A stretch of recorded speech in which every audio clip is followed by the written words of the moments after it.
Our next speaker, as you know, life as a kidney patient is very challenging. But just imagine life as a kidney patient with a young family, and life as a kidney patient blind. Welcome our next speaker, Sam Honeywell.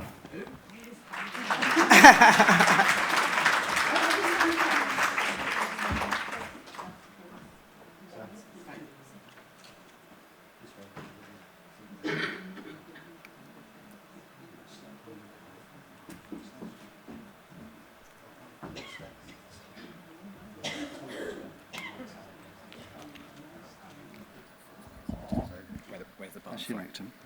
And then bottom is back, and so that's back. That's next. That's next, okay. Ooh, hello. Hi. First of all, can I say what a true inspiration Patricia is? Absolutely amazing.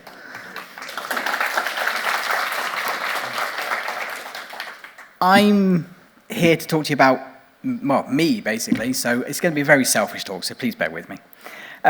My name is Sam. I look a lot older than I actually am. I'm only 36 years old, but I've been told I look 40, 50. I had a 16-year-old a couple of years ago told me I look 67, so I promptly threw him out of my classroom. But I have been a kidney dialysis patient for 3 years. I've also been blind for 3 years. I lost my sight fully on the 19th of April, 2021. In fact, before I do that, I should do what I do normally and just do this. Put you into my shoes for a minute. Can I ask you to shake hands with the person to your left and to your right? Very easy, very straightforward, just say hello. I know. Okay, quite easy, yeah? You know what you're doing, you met the hand quite nicely. Now close your eyes and do exactly the same.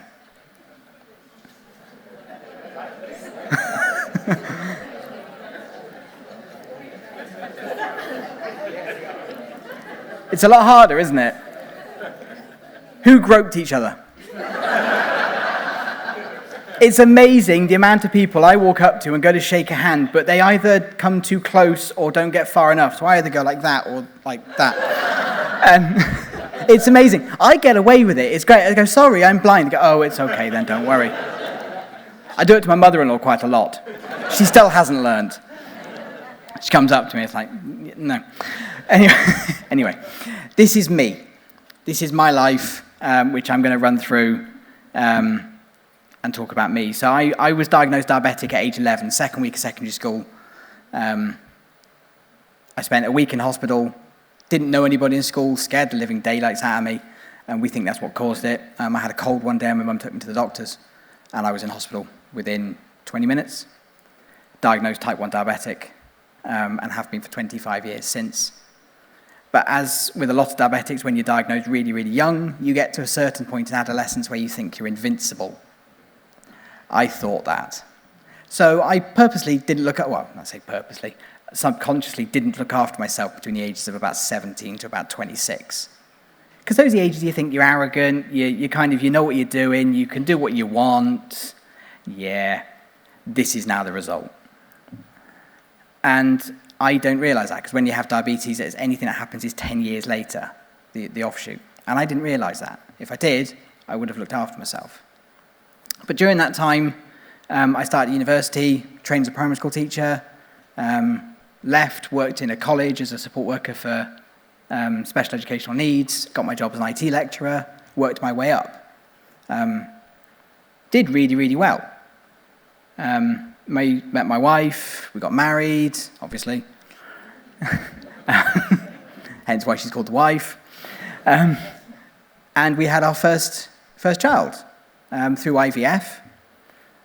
He was born June 2020, 3 days after I had surgery on my left eye to correct my vision. I started losing my sight about a year or so before that. Had surgery in the June. He was born, went through it all, was diagnosed with CKD in the August. 8 months later, I started dialysis. 8 months later, I lost my sight. The only image I have of my son is 8 months old, lying up in his crib with a fish face. That's it. That's all I have of my son. He's now 4. He's just started school, and he's got a little attitude. But I love him to pieces. Since then, I've done chemo, I've done 9 months on PD as well, and I will advocate PD is one of those, it's not as well known, but it is amazing, gives you so much more freedom. I didn't go to the Mediterranean, I went to Brixham, but still. And I'm now back on chemo. I started back on chemo when my PD failed 2 months before my daughter was born, which was last year. She's now 1, and for those of you in the room who've probably already realised, I will never, ever see her. There are tissues at the front if you want them. But I live my life. I am who I am. I've had my depressions. I freely admit that the blindness, the kidney dialysis, all of that is through my diabetes, through me not looking after myself. It took me a while to get used to that, but I freely admit it. I own up to that because it's who I am. It's part of who I am. And in fact, let's do that. There's my family. She's down the front if you want to hug her as well, because she is my wife down there is absolutely amazing. Since the blindness and dialysis, yeah.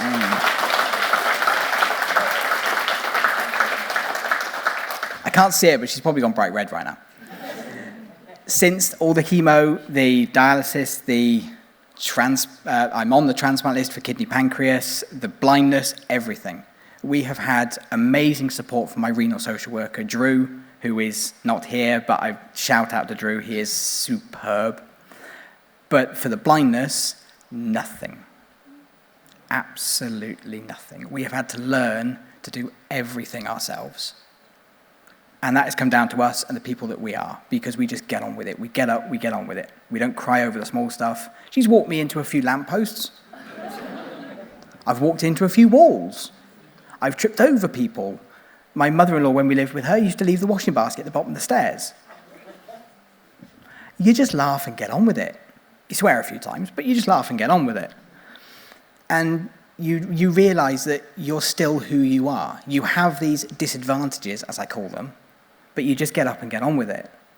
I do things like this. I go and speak to people about dialysis, about blindness, about the adversities, the trials, the tribulations, the challenges, everything that happens, and what I do to get over it.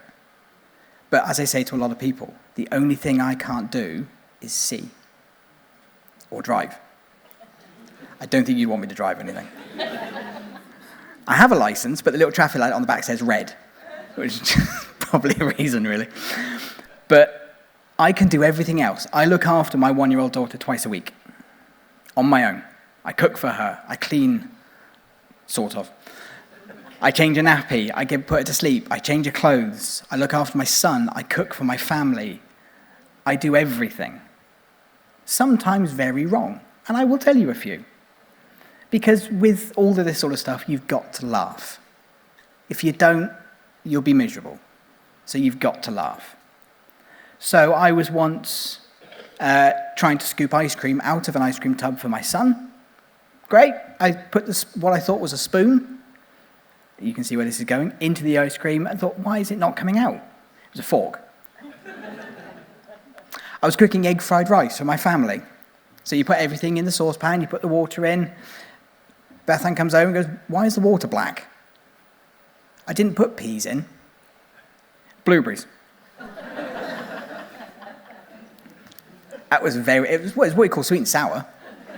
It's great fun. I've done all sorts.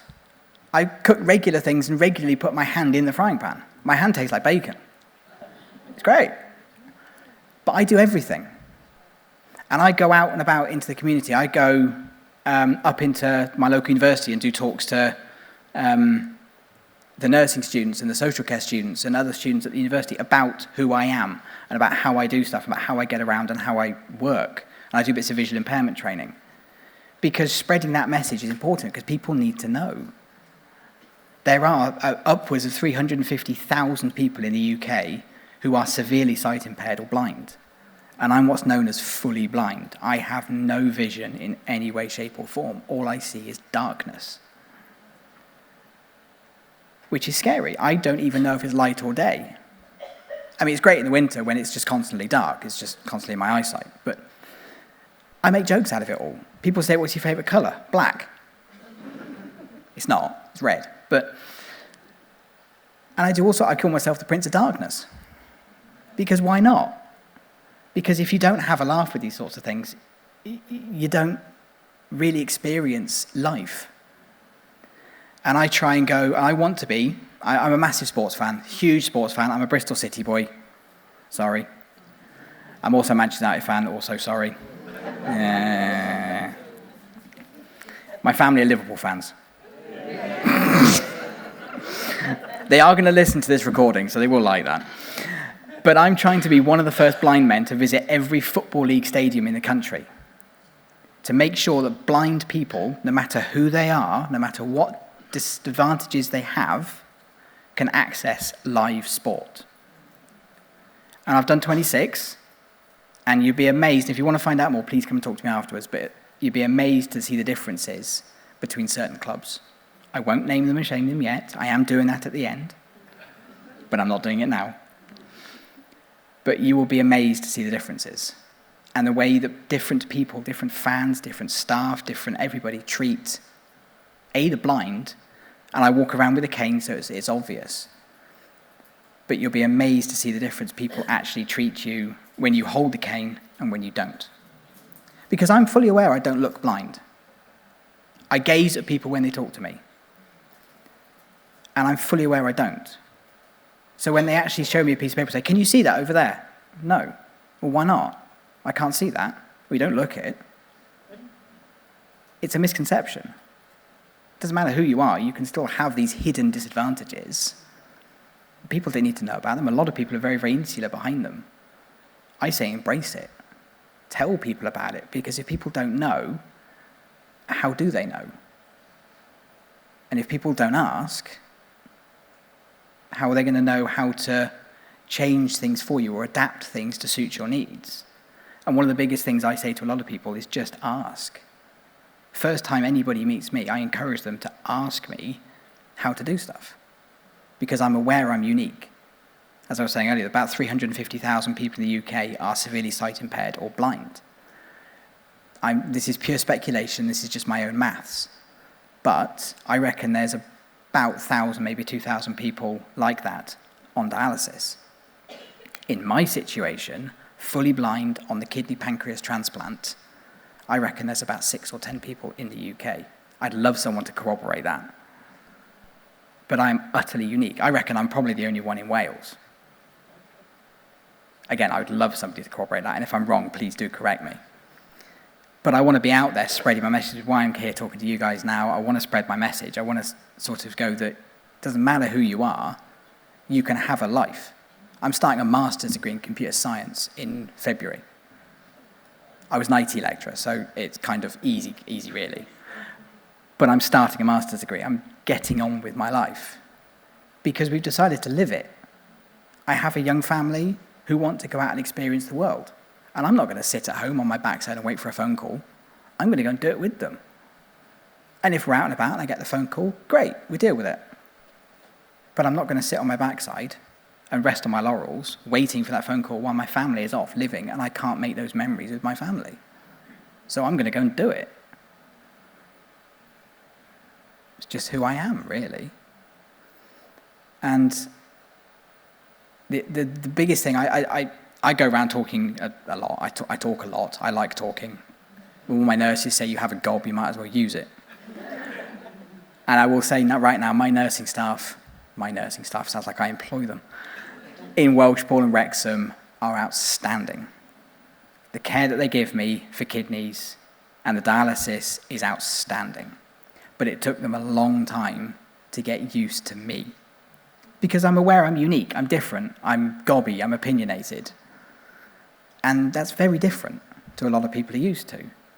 And I like things done a certain way, and it took them a while to get used to that. And as everybody knows, complacency is a massive part of human nature. And you've just got to keep reminding people that, no, this is how I like it done, this is how I like it done. And I'm aware that I'm unique. So everyone else is done a certain way and I'm done differently. I get that. It's fine. But I will always state the care that they give is second to none, as with every other centre I've been to in the UK, be that the Lake District, Bristol, Cardiff, anyone else I've dealt with. The care is outstanding. And as nursing staff, you all need to be praised, given a pay rise, whatever you want, really. You're absolutely outstanding, genuinely. And as me just stood here on my own, I don't know how long I've got left. Someone give me a time check? 10 minutes. Really? Yeah. Oh, I talk fast. As me stood here, I'm just one person, but I'm honoured to be stood here talking to you guys today because I want to get my message out. I want to talk about sort of what it's like to be blind and walking around and not having the care, but also being on dialysis. And home PD and being on hemo are two very, very different things. And I've had everything under the sun. I've had peritonitis. I've been in hospital for a week over Christmas with peritonitis. Just delayed Christmas, said Santa was poorly. Just did it a few days late, fine. I've got a fistula, I've had a central line. I've had it all. I've had blood pressure of 245 over 138. Yeah, that was a fun evening. But I've done it all. And I'm still stood here today talking to you guys, talking about my story, talking about everything that I do. Because that's what I want to do, get that message out there, which is why these conferences are so important and absolutely amazing. Because it gets the message of not just me, but of everybody else that deals with dialysis, with CKD, with transplant, with everything else. We get the message out there. And the more we get the message out there, the better it is for us, the better it is for everybody else, the more people we can get on the donor list, the more people we can get to do X, Y, and Z. And that's outstanding. And I've kind of run my course, really. I don't really know what else to say. Fine. Is that all right? We'll take some questions, shall we? Hey, there we go. Let me come and get you so you can sit down and we'll take some thank you. questions. Thank you ever so much. Amazing.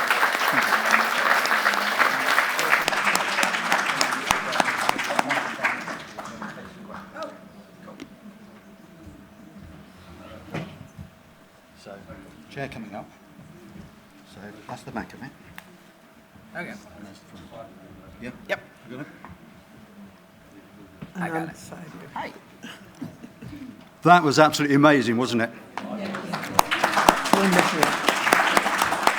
And I'm sure we've got loads and loads of questions for Sam. And then, if we've got time, we'll do some more for Patricia. So let's have our first question.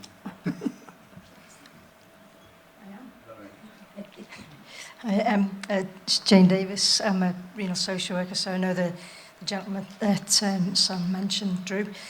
I'd just like to ask you, probably I've been asked this before, but what would you say to your 17, 18, 19-year-old teenage self, knowing what you know now?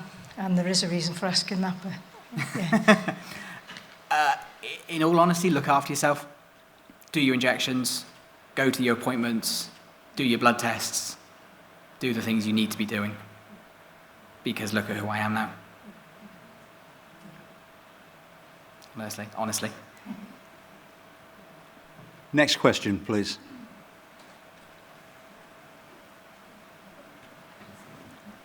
Hello, it's David here, chair of the NKF.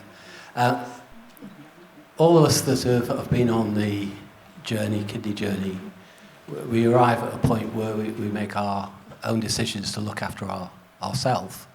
But my question to both of you really is, you've gone a step further. You're telling your story to others and you're inspiring others. And I'm just curious, was there a moment, a day, an event that triggered you to say, I'm going to go and get out there and help others? Let's do Patricia first then. Sorry, he's asking if it's a day. Can you repeat the question? Yeah, can you just repeat the context of the question, please? Yeah, we all are on our own personal journeys and we learn to be positive and cope with our lives. But you're both people who've gone further than that. You're telling your story to other people and you're helping other people. And I was just wondering what event or what's made you take that extra step to help others? Right, as I said earlier on, there's something inside that tells me I have to help my fellow patient. I don't want anyone to go through what I went through. Also, what drives me, as I said earlier on, I do have a faith. And my faith is what gives me the positivity I have. And it gives me the empathy and allows me to be sympathetic to other people. So there are days when I wake up and I feel really ill and I feel tired. But I'll get a call from Stephen saying, Patricia, can you support so-and-so? And I say, yep, give them my number. That drives me continually. So that's what makes Patricia, Patricia. Sam, over to you. For me, being a trained lecturer, I'm quite used to public speaking. I'm quite confident in front of people. And telling my story just seemed like the natural progression to get my message out there, to spread it. I know I'm in a unique situation, so let's get the message out there that there are people like me out there. There are situations that need to be told. And just let's get the message out there, really. It's encouragement of other people to spread the word. We're all different. Everybody is unique. No two people are exactly the same. So every single story, every single person in this room has a story to be told. I'm just someone who stood up and shouted it. Any other questions? We've got time, luckily. Gentleman here.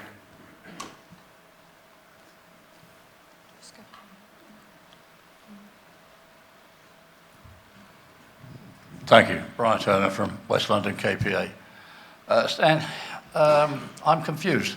You obviously do an awful lot of work, and you've coped very well, but you don't appear to have a guide dog. Is there a reason for that? 4-year waiting list. Right, okay, that's the answer. Thank you very much.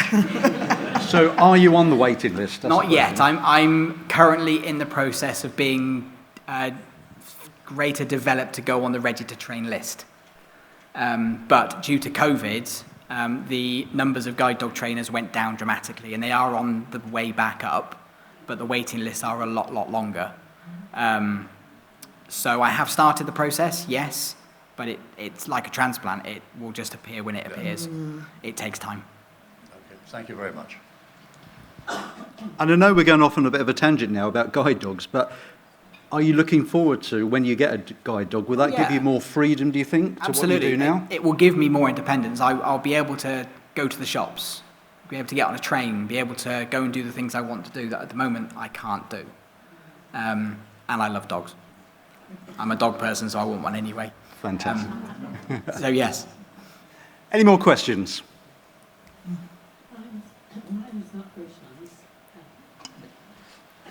Sorry.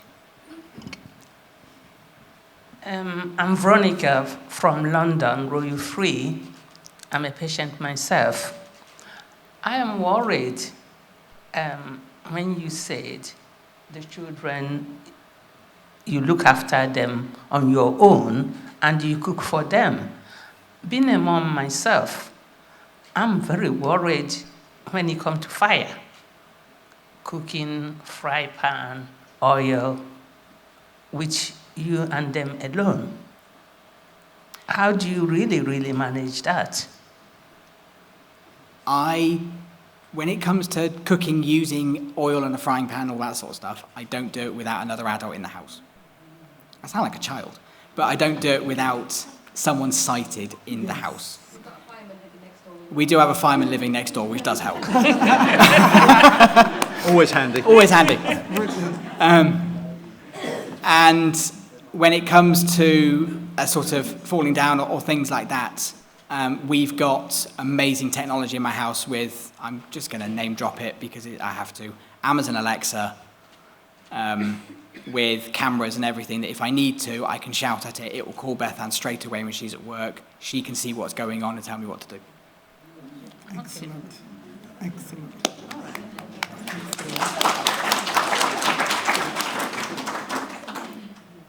I must state it's never happened. And it won't, no. And this is a true partnership, isn't it? I can tell with your wife and yourself. We try. We try. Next question, please. Moira McCarthy for Royal Free. Sorry. I'm here with my sister and my brother-in-law and my husband, and we come here for most of the conferences like yourselves. And what inspires me is the wealth of journeys people are on in here. And it takes an awful lot for each person to come up and talk about their journey. And with strength in the room with all of us here, I'd like to think that when we leave here after the weekend, we continue the good work that you all have already started. I've met some interesting people last night, and I'm very inspired to hear how the journey has brought you here to this conference today. And it makes me realize how lucky I am. I'm a diabetes type 2 diabetic. And there are times when things are tough, where I want to be able to do the things like the rest of my peers or my family and have fun. And there's times where I've overstepped the mark and had one too many drinks and feel terrible for 2 days. I'm not sure where my journey is going to take me, but I know it's through friends and family and people I'm yet to meet that gets me through each day. So I want to commend you all in the room, those on the stage and those in the room, for being here today to share your journey individually or publicly, because it takes a village to raise and support each other.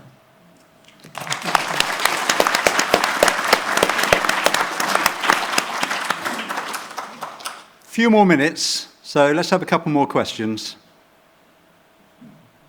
Sam, you can't see this, but so many people want to ask questions. Cool. Bring it on.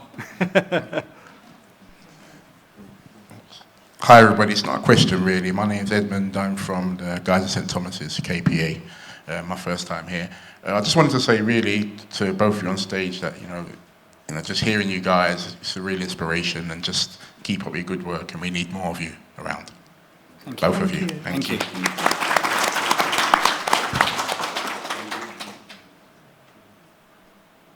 Next question. Christine Price, Six Counties Kidney Patients. This is a question for Sam. Sam, you're obviously passionate about education, and I was wondering, and you've obviously reflected upon the fact that as a teenager you have now got some regrets, whether you now have the opportunity to speak in paediatric outpatients, because from past experience I used to see children and notice how sadly they weren't really aiding to their diets, and wondering what they would be like in 10 years' time. And I was just wondering whether anybody's approached you to use your wonderful expertise to actually speak to in paediatric departments. They have not, but come talk to me afterwards. More than happy.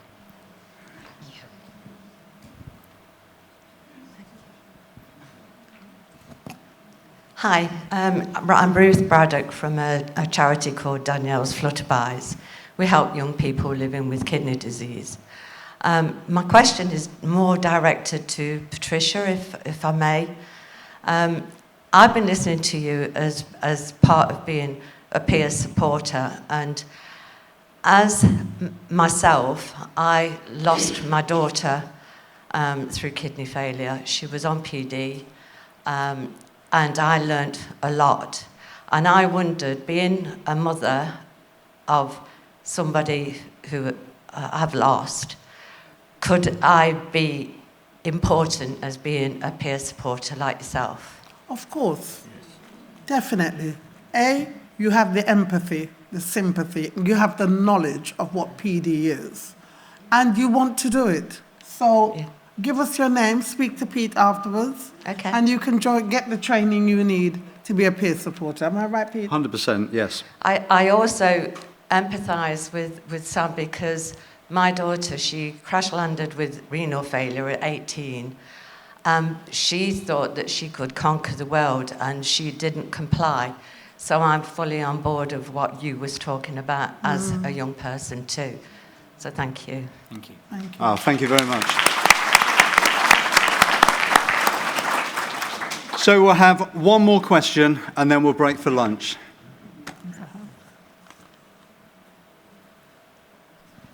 Hello, I'd just like to say this is my first time, and kind of choked that all these stories that I'm hearing is so inspiring to kind of now kind of reach out to, patients. And this is a question to Sam. As your journey as being a diabetic, what kind of information did you get? Did you get a lot of information? How much support did you get to help you through your journey?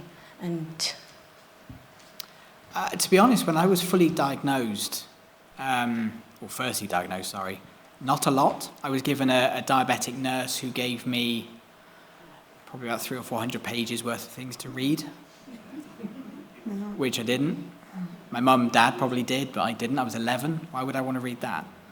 As you go through life, you learn. As being an academic, I like to learn anyway. So I've always read up on stuff, learned stuff. I ask questions constantly of everybody to try and learn more. And that's how I've learned as I go, and learning through experience.